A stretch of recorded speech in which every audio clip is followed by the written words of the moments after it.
This program contains coarse language and discusses mature themes. Viewer discretion is advised. What's up, everybody? This is John Gordone from Gordone Interviews, and I'm here with the lovely, the talented Chelsea. I appreciate you so much for even doing this with me, and we are kind of live in her own little studio. So, what's up? Hi.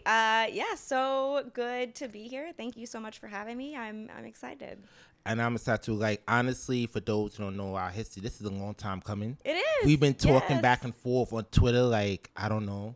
And I was like, I have to get her on. I have to get her on. And lo and behold, here we are. We did it. Here we are. This is wonderful. This is so nice. Yeah. So, Chelsea. Yes. I have to ask you this question. I've seen you. I've seen your clips. I've seen everything that you have done so far. So the first thing, obviously, would be, how did you get yourself started into this? Okay, yeah. It was an interesting journey into this industry. I have worked in corporate worlds for most of my adult life, and then about 2 years ago, I met my partner that I have now, who edits, films my content. But when I met him, he kind of introduced me to the world of non-monogamy. Mm-hmm. And so before I met him, I was completely monogamous. I had actually mainly dated women for 10 years. So we got into this just kind of exploring and opening the relationship a little bit. And I've always been a very sexual person, just right. as me. Right. And then there was an event that we went to, and I met a guy there, and we were friends, and then, we kind of maintained like a friendship. And then one day he asked me if I had ever sold my underwear. And I was that's an interesting question. Yeah. Have you ever sold your underwear? And Let me know. I had not. But at that point, I was like, no, but why not? Like, sure. I'm very much about if it's not hurting anyone else, then do whatever, makes you happy.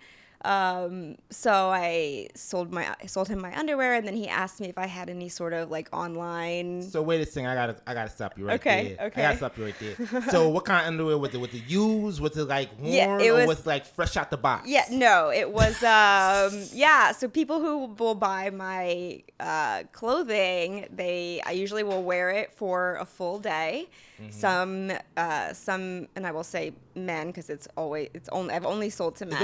It's only us. It's always us. Yes. We like that. So they some of them have different requests, like, can you go to the gym in this? And I'm always like, I guess, but I hate going to the gym. So it's worn, or they want me to come in it or something. I don't know how explicit we can be here, but no, you can be very explicit. The fact that they want you to come in it, and I always say this, we just have those type of fetishes. Sure. Yeah. Sell me underwear. But that's very interesting that you're going to an event. You was exploring this. And it was a poly event. So it was you were there. Was it here in New York? Yes. Yeah. Okay. So it was a once a month sort of thing. So you're there to kind of meet people that you might want to play with or explore with. And then he had asked me if I have an OnlyFans or anything like that. And I said no. And then I had another friend who I met, where did we, at a pre-play party. So there's a night where you go and meet people, and he does icebreakers at these. And then he was like, you should think about starting an OnlyFans. So for let everybody know, what is an icebreaker?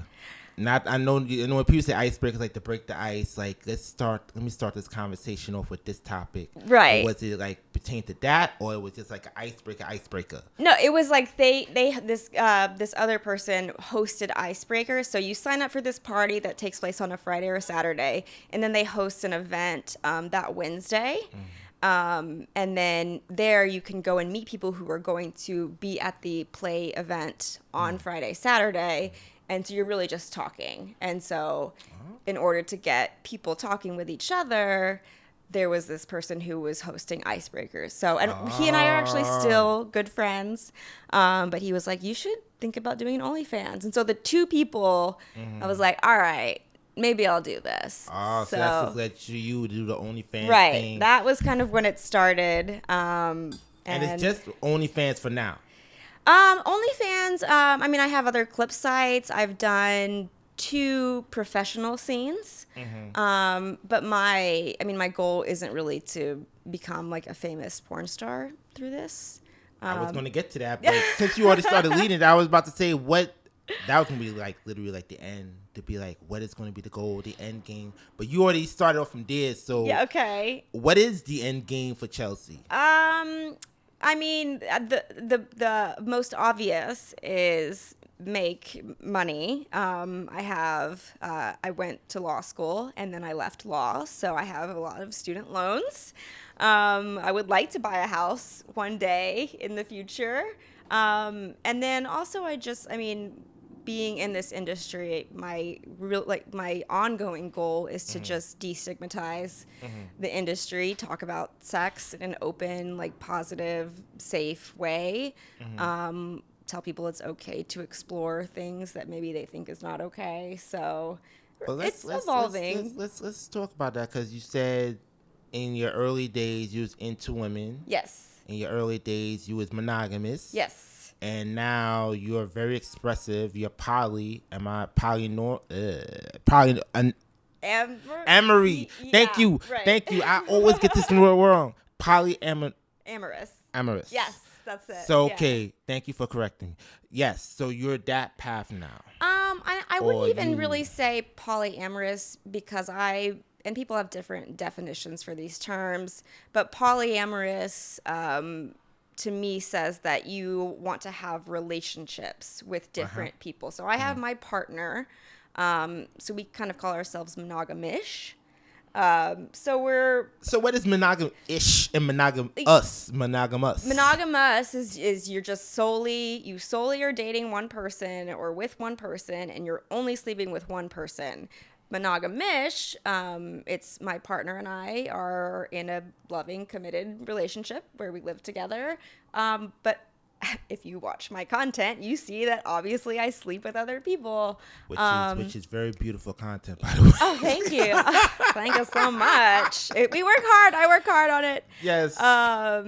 Yeah. So, and then also, outside of just content, we host play parties here at our apartment, where we invite couples that we vet and talk with, and kind of just like to create a space for other people to maybe explore that side of them. But that's not filmed, and that's just for us. I was about to say, that's just for you guys, yes. your personal yes, pleasure. That's just, but everything... we are also interested in this lifestyle outside of content, so we do try and again, that poly event where I met the guy, so we still go to that and still try and have a separate thing, because when you're making the content, like, to me, it's okay, I'm at work, I'm doing my job, I'm doing this. You're correct. So, so that's where I would say monogamish versus poly, but yeah. But one question I have for you is how, and I don't know if a lot of porn stars really do this, and I'm not going to really say that you're a porn star per se. Is it hard to separate, for example, content making or content creating as opposed to like you having a scene? Because, like, for example, you're doing the poly thing, right? Like, which is like a straight party, right? And it's no filming, no nothing, and then you have content there. So is it hard to separate the two, or is it just pretty much it comes natural to you? I think the actions come natural. And again, I'm just a very sexual person, so I do enjoy, I like making content. I believe that the best content is when you can tell that people are enjoying themselves. But it's easy for me to separate, to put myself in different mindsets, because when I have a scene with someone, or I'm there to create content, I'm at work. So it's like, it's like a very unconventional work setting. But to me, those things, I try to stay really professional. I know that their time is as valuable as mine, so I want to make sure we both get, something, we're making something that we're happy with. And at the non-filmed events where it's not, content related, I can relax a little bit more. It's not So it's more relaxing. Yeah, it's a different mindset. Like I'm actually there like, okay, I don't like when I'm making a scene, like, okay, we need to get these positions. How's the angle? How are the angles? Like what do our fans like that? So it's a very thought out sort of process, whereas at an event that's not filmed or anything, I can just have fun. Okay, so you're kind of almost, well, you do have your partners. How about to say you're not a one woman show where you're behind the camera, you setting up the scenes and doing all But that. I'm fortunate I'm to have. referring to when you do the content. I mean, Yes. because I know pretty much when it's like a regular party, Mm-hmm. it's kind of like if you got to do what you got to do, I'm okay with it. But to go back to like scene making, almost like you're not a one woman show, Right. meaning that you're your director, your position, this is that. So Yes, Do you- I'm definitely not. I wouldn't say I'm a one woman show just because I know you have- You know, yeah, I have I know, my, that's what I'm my saying, not partner. that- not that- yeah. But I mean, I am in control of everything that goes out. It's always, you know, I review everything before it gets posted, and likewise, any scene partner that I have. They review everything before anything gets posted. But you know, I've been creating my brand, you know, trying to just figuring out who I want to be in the scene, I guess. I was about to ask you, so far before the scenes that you have done, is there a personal favorite or personal favorites? One of my favorites is I shot in a hotel with a guy who, I mean, he doesn't show his face, but my partner was filming, and then during the scene, and we had discussed this beforehand, but my partner joined in, and it was like my first experience with like DVP, and I thought it was very cool to kind of, all right, now all of these things are blending together. It's something new that I've never done before, so that was one of my favorites for sure. That was your first time doing DVP. Yes, first and only. I haven't done it again since. Yeah. So how is that like? Almost like a lot of people don't experience their first, not with DVP, just like in general, like a certain position or Yeah. a certain combination, if you will. Yeah. Your first time you're doing it as content. Like you're not doing it at a party. You're doing Right. it like So- a party is and I- kind of different. It's right. like, you know what? We could try it and figure it out. But you doing it right in front of the camera. Your partner's there. Like, okay, Right. we filming. I Yes. hope you got this. And you're like, And it does add a level of, I wouldn't say pressure, kind of pressure. But it was something that I had wanted to do for a Right. long time. So it was like, it's easier for me to explore. Like for me, I feel like that creates a level of authenticity. Like watch me experience DVP for the first time. And so that adds a layer of, I feel like yes, it's more pressure, but it feels more authentic because I'm the first time on camera. But I knew that I wanted to do it, and it was great. It was chef's kiss. So I'm happy that I did you're it. happy. Is there any other? And I know like when fans see it, that's usually like the word that grabs their attention when you say it's your first time. Right. Yes. So let's take it back a little Okay. bit. Your first time on camera ever. How was Chelsea like Ooh. with the lights on and here you are naked and you're about to do a scene? Like, what was that like? It was my first like on film was less than a year ago. But I was with it was with two other people, and they were both very kind. It was a woman and another man, and I was nervous about it, but they made me feel comfortable. So yeah, I think having sex on camera is just such a different experience. It's just like, oh, I'm doing this now. Like here we go. Yeah. Yeah. So yeah, and as I've evolved and grown a little bit, I've started to kind of experience things differently. But I was scared, nervous. I was about to say the crazy part, the crazy part that people's going to get is you've only done this for about 12 months. Yeah. So it's almost like you're still a rookie. Oh, for sure. I it's definitely like that. still feel like a rookie. Because it's like only 12 months. Like the things that you've done is like veterans status, but you've only been 12 months. So how is that like 12 months in and you've done all these scenes, and I've seen some of the individuals that you work with who are well, honestly, it shocks me a lot. Like the people that I've worked with. Is there anybody that you work with where you kind of sat down and was like, holy shit, I'm actually doing a scene with this person? It's literally happened to me multiple times. I mean, just like I just filmed a scene last week with this woman who I just could not believe that she was working with me. And the scene turned out, we did 2 scenes and it went great. But I mean, I think again, I don't know why they decided to work with me, but I'm super appreciative. I'm about to say that because I don't know. You have the impressive baby. the baby, the impressive resume at this point. Yeah, that's what I was like. I am proud, but I do feel like it comes with like I do try and stay very professional. Very respectful of everyone's time.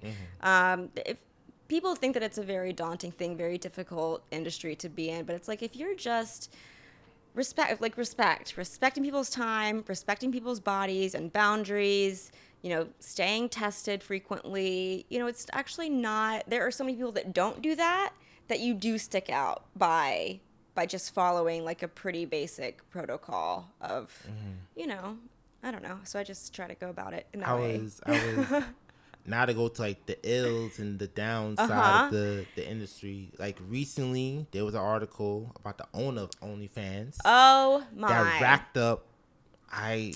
Quote me if I'm wrong. Like what? It was $338 million outside of his salary in bonuses. Money. So and. How does that make you feel? Because you are you're an OnlyFans creator. Devastated. And now you sit down and you read this article. You're like, but wait, what am I? Yeah. So how does that? It's very frustrating just because I'm actually thinking about making the switch away from OnlyFans and trying to find, a different platform just because I'm like, okay, you have $330 million in bonuses. That's the wild part. That is the wild part. Not even like a salary. From a creator perspective, the platform is just not great. The platform, like there's so many investments that they could be making into the platform and ways to really enhance like both the user and the creator experience. And it's like, oh no, you're just taking that and going on a fucking yacht or whatever. So it's really frustrating, especially people who put a lot of work and effort into their content. Like I put so much work and so much effort, and you really like, some people have like the overnight success stories where they, do that. Like I don't. Like I've been fucking clawing my way up. You have been, and that's what made it so shocking is that, in all honesty, it is the people like you that built up OnlyFans that have quote unquote celebrities that jumps in and all of a sudden they give you NSFW content, which is like very, very not really safe for work. But, well, it said he like earned this money in bonuses. I'm like, you didn't earn shit. Like, because I feel like you stole it. Like, I feel like you took it. Yeah, so I was a little bit surprised by that, and a lot of creators I've seen them like kind of looked at the article and they got sick. And well, not only that, but I also am seeing such an uptick in creators who wake up and their accounts have been deactivated. And OnlyFans doesn't like they will tell you when you have like a violated one of their terms of service, but they don't tell you why.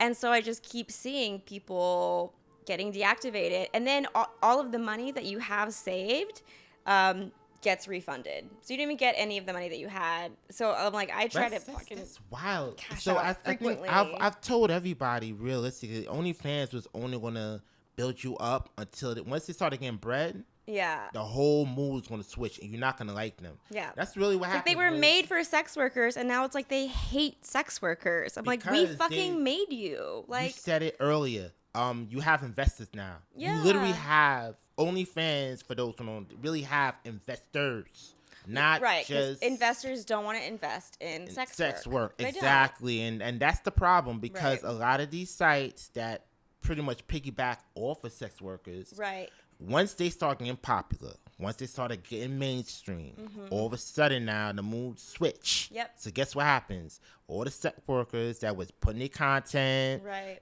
everything on there, building themselves up.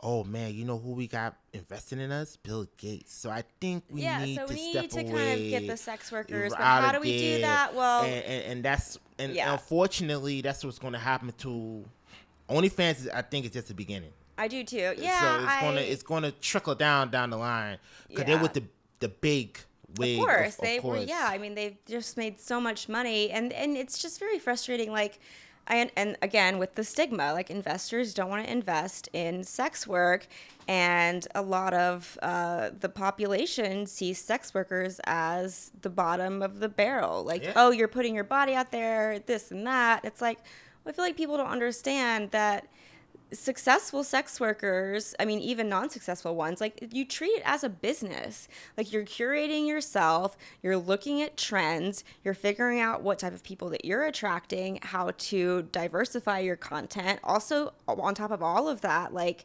still having a voice. And then the admin work of editing, posting, staying on social media constantly. Like it's a fucking job. It is a job. It's so frustrating. So that's big goal for me, is to try and make more people aware of that.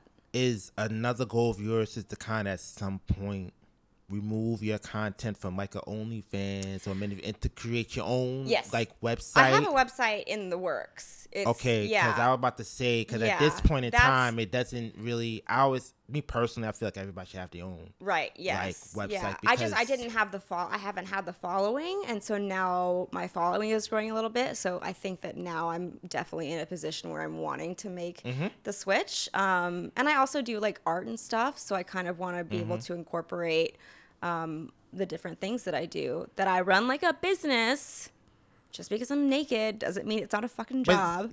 But I think because you're one of the few that have come across as like you're more than just sex worker. Like you try to do art and try to do stuff like that. Because a lot of people, they just put, as they like to say, put all your eggs in one basket. Right. Yeah. And that's not the case Right. for you. You literally like, I have to stretch it out, because you don't know what's going to happen sometime down the road. Yeah. Like in case like you see what OnlyFans. Like or maybe my OnlyFans could be deactivated tomorrow. And Exactly. what's my next move then? Exactly. So now I'm like, all right, I might go to another platform for a little bit, just because people feel more trusting to go towards existing platforms. And then hopefully eventually just have my own site and just kind of manage it all myself. So, because I was kind of like, I wanted to touch on that a bit, because that's kind of the downside of like for sex workers, especially these days. You got the governmental laws, right? Then you have these platforms that everybody likes to use to kind of build up their brand, only for it to be turned off because.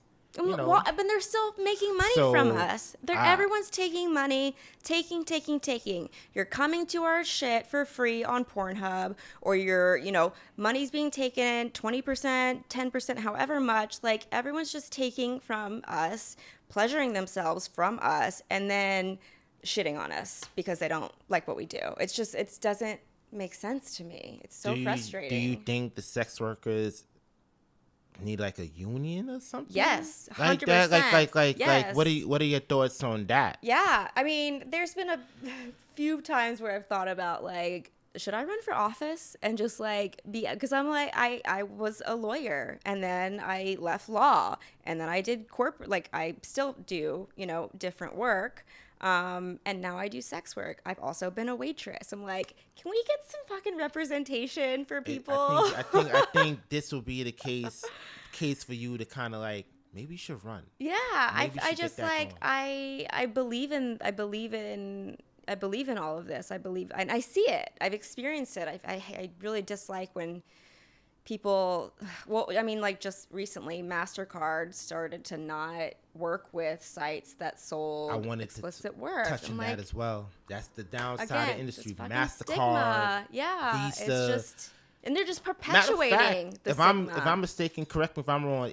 Didn't even PayPal did it like something similar? Yep. So- I've also seen Cash App starting to take down accounts. Like, this is how people make money. Like, Right. this is still a job. Like, people are still using this for their livelihood to put food on the table for themselves and their families. Like, where's the kindness, the compassion, like also the vulnerability that it requires to be naked on the internet? You know what the kindness is? The kindness is in that tip jar. The money is always. You'd think, but it's not common.